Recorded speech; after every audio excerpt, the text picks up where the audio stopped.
He called me Frankenstein's daughter, in front of everyone. But what he didn't know, his boss's fiancée was standing right behind him. Before we begin, make sure to subscribe because this revenge, it's not just cold, it's surgical. The ballroom shimmered in gold, chandeliers spilling light over smiling faces that didn't mean it. My father, Martin Hale, was at the center of it all, grinning like a king. It was his promotion party, his triumph. And me, I didn't even want to be there. Mom begged. It'll mean a lot to him, Olivia. But she couldn't meet my eyes when she said it. Maybe because she knew what being around him cost me. 2 years ago, a car crash had shredded half my body.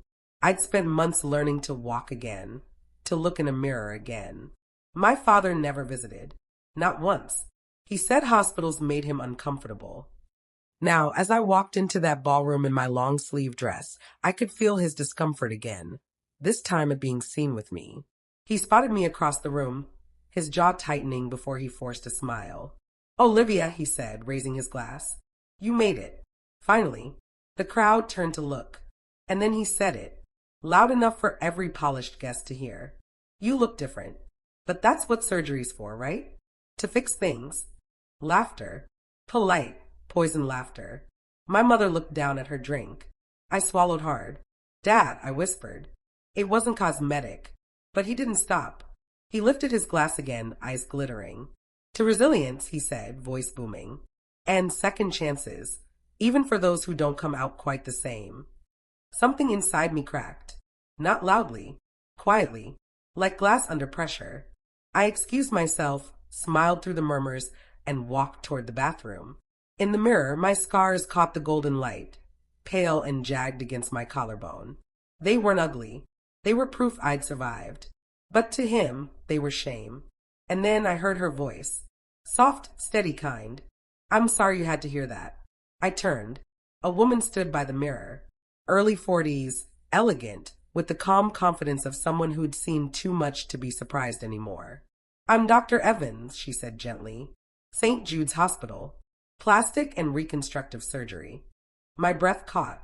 You were my surgeon." She smiled. "Yes, and tonight, I'm also someone's guest." Her eyes held something I couldn't name. Then she leaned closer. "Your father works for someone I know very well," she whispered. "Don't let him ruin your night. He's about to learn who's really watching." And just like that, she left. I stood frozen, heart pounding, staring at my reflection, unaware that the night was about to turn from humiliation to revelation. I stood there in the marble bathroom, still hearing her words echo in my head. "Your father's about to learn who's really watching." Dr. Evans, my surgeon, the woman who had rebuilt me from the wreckage. She'd been at his table tonight, laughing, toasting, and now she just walked out with a secret in her voice. When I stepped back into the ballroom, the music had softened. The speeches had ended. My father was talking to a tall man in an expensive navy suit, the kind of man whose handshake decided promotions. Everyone else kept a polite distance. I recognized him instantly. Richard Moore, CEO of Moore and Weston Industries. My father's boss. The man he'd been trying to impress for years. Dr. Evans stood beside him, her hand tucked lightly into his arm. Her eyes found mine across the crowd, calm and deliberate. And that's when I understood. She wasn't just his guest. She was his fiancée. My father's face shifted when he saw me. The smirk faltered. Richard turned toward me, his expression curious. "This must be your daughter," he said warmly. "Olivia, right? Dr. Evans was just telling me how she met you." My father blinked. "Met her? You know each other?" Dr. Evans smiled, a small, knowing smile. "I do. I performed Olivia's reconstructive surgery after her accident." The air in the room changed. Conversations dimmed. Glasses paused midair. My father laughed too quickly. "Oh, that. Yes, a tragic situation. We're all just glad she's functional again." Functional. Not healed. Not whole. Just functional. Richard's jaw tightened. "I wasn't aware your daughter had been through that," he said. "You never mentioned it at work." My father shrugged, trying to stay casual. "I didn't think it was relevant. I like to keep personal matters separate." Dr. Evans' eyes glimmered, sharp as glass.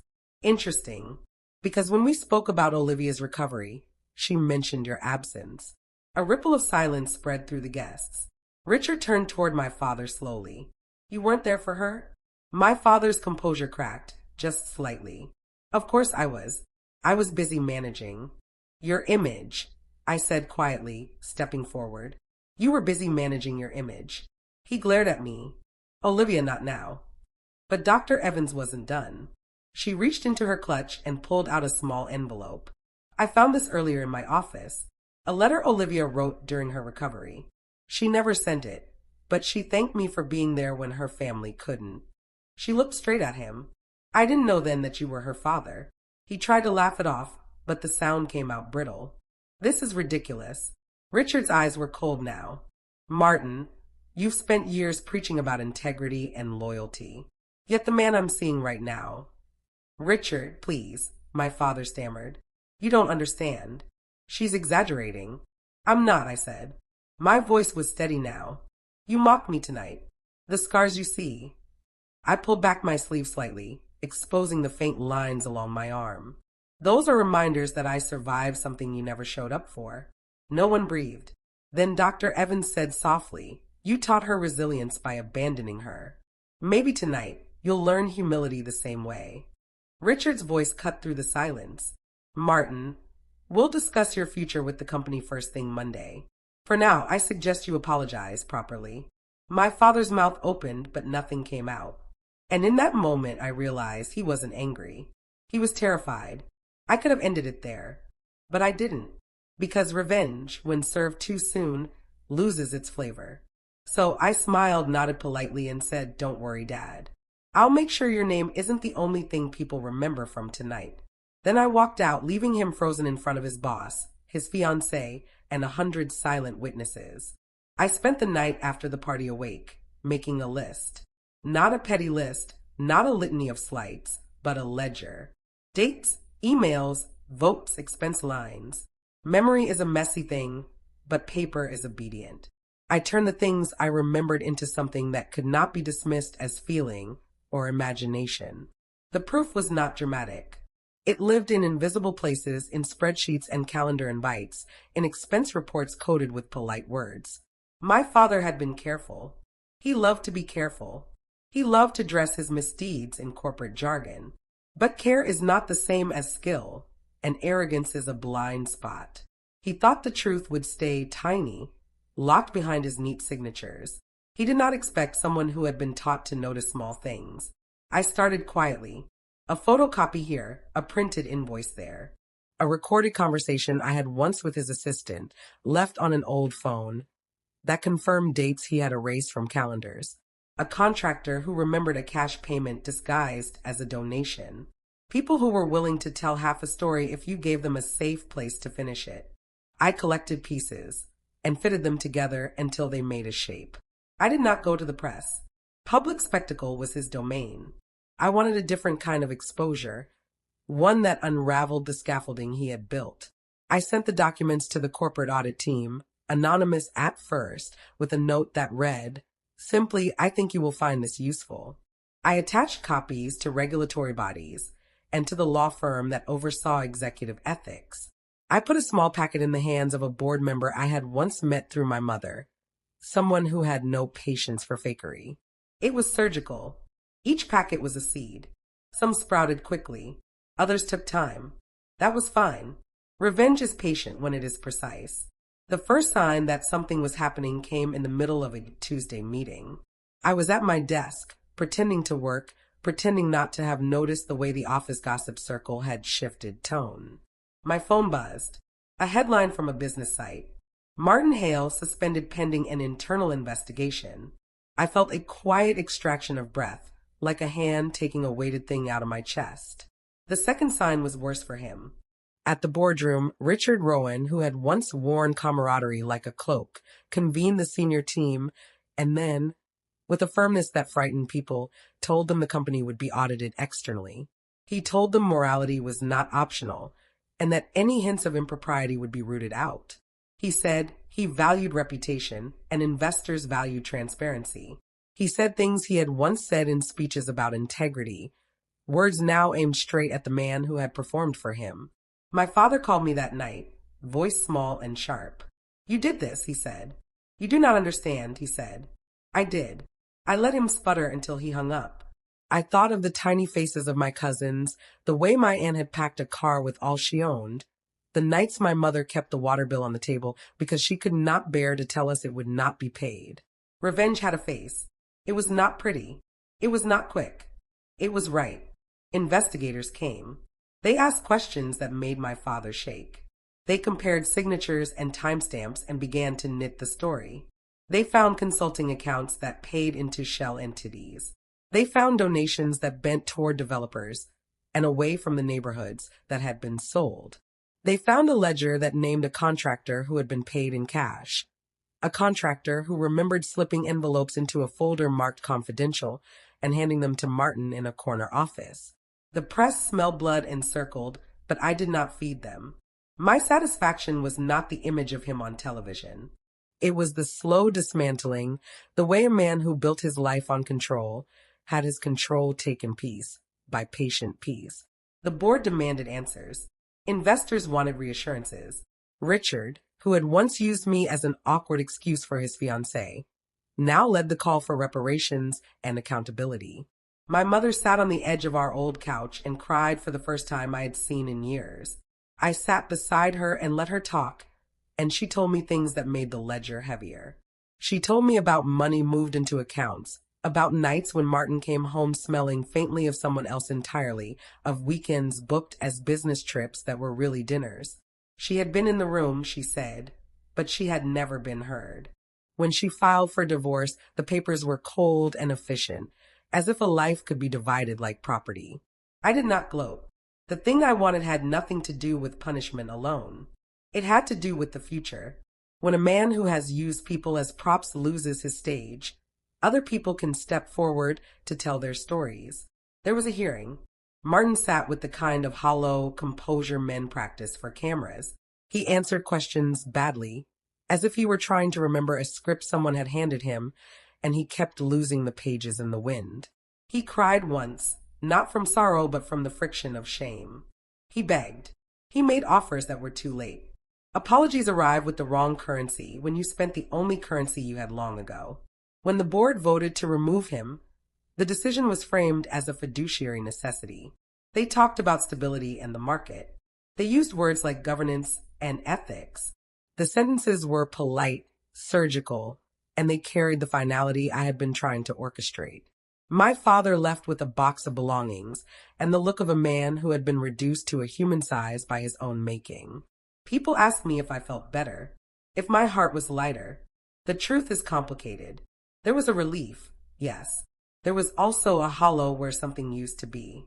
You imagine revenge as a thunderclap, and sometimes it is, but more often it is a long, cold clarity that follows a storm.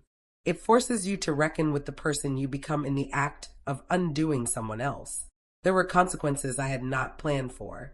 The family fractured in ways that could not be patched with press releases. Old friends chose sides. My mother took a door that led to a small apartment and to quiet. My father was stripped of public life. He tried to reach me and I did not return his calls. I would not be the instrument that rebuilt him. I would not be the balm he needed after he had been so careless with everyone else. Months later, there was a small beginning. Richard and Dr. Evans announced a philanthropic initiative for survivors of severe injury and reconstructive surgery. They named it modestly, not wanting to seem grandiose, but others insisted they honor a particular person. I refused any public naming. The idea of having a foundation in my name felt strange at first.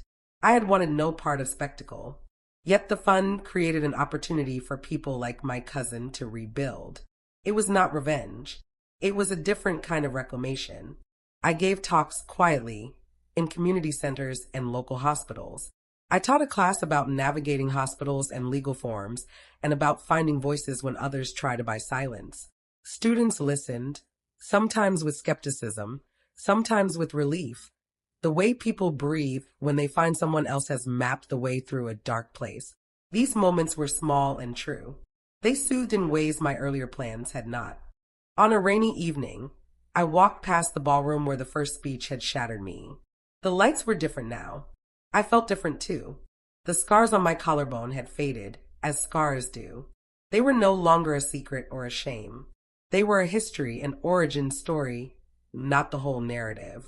I kept one small practice. Each year on the anniversary of the party, I would send an anonymous check to a housing fund that supported displaced families. I never told anyone. I did it because it felt right and because I wanted the ledger to have credit as well as debit. I wanted the world to tilt in small ways toward something kinder. Revenge had not made me whole. It had made the scales less crooked for a moment. That was enough. I had taken back some dignity, some measure of justice, but I carried the knowledge of what it cost to go to war with someone who taught you how to be small. I learned to be careful with my own shadows. When people told the story later, they painted it with neat colors. The daughter who stood up, the father who fell, the boss who intervened. But the truth has edges. You lose things along with the people you do not want to lose. The repair is not perfect. It is work. Sometimes I still think of him as he was at the party, mouth open while Dr. Evans spoke, while the room leaned toward a different truth. I think of the fragile looks he gave when the board turned its back on him. I think of the letter my mother kept folded in the drawer for weeks before sending it back unread. One afternoon a year later, my father sent me a message. Not an apology, not a plea, just a line, brief and awkward. I have been reassigned, it said, and will be starting at a smaller firm. I have nothing to offer you but the truth. I read it and did not reply. Revenge ends when you decide it has, or when you decide to build something else. I chose both. I kept my work, my classes, and a small life that involved people who knew my name and my story without flinching. I let go of the need to watch him fall. The fall had been enough. The rest was my work to build. In the quiet rooms where people recover, I told my story not as a festival of victory, but as a map. I told them how to keep receipts and how to find allies and how to let patience be your weapon. They asked if revenge made me cruel. I told them that revenge clarified, but did not cure. It taught me the cost of action and the value of moving toward something better. The last time I walked into that ballroom, it was for a different reason. I was invited to speak about resilience. I spoke not about vengeance, but about reclamation. About making a life from scars and receipts and quiet gatherings where people learn to stand again. People clapped, and the applause was real this time. It warmed me in a way that triumph never could. I had my revenge, and it was both more and less than I had wanted. It had opened a door to new work, to new responsibility. I had taken what I could, and I had given back what I could. In the ledger of lives we keep, there should be credit as well as charge. I think of that when I fold my hands at night and listen to the city breathe. The scales are not perfect, but they tilt a little more toward truth. That will do.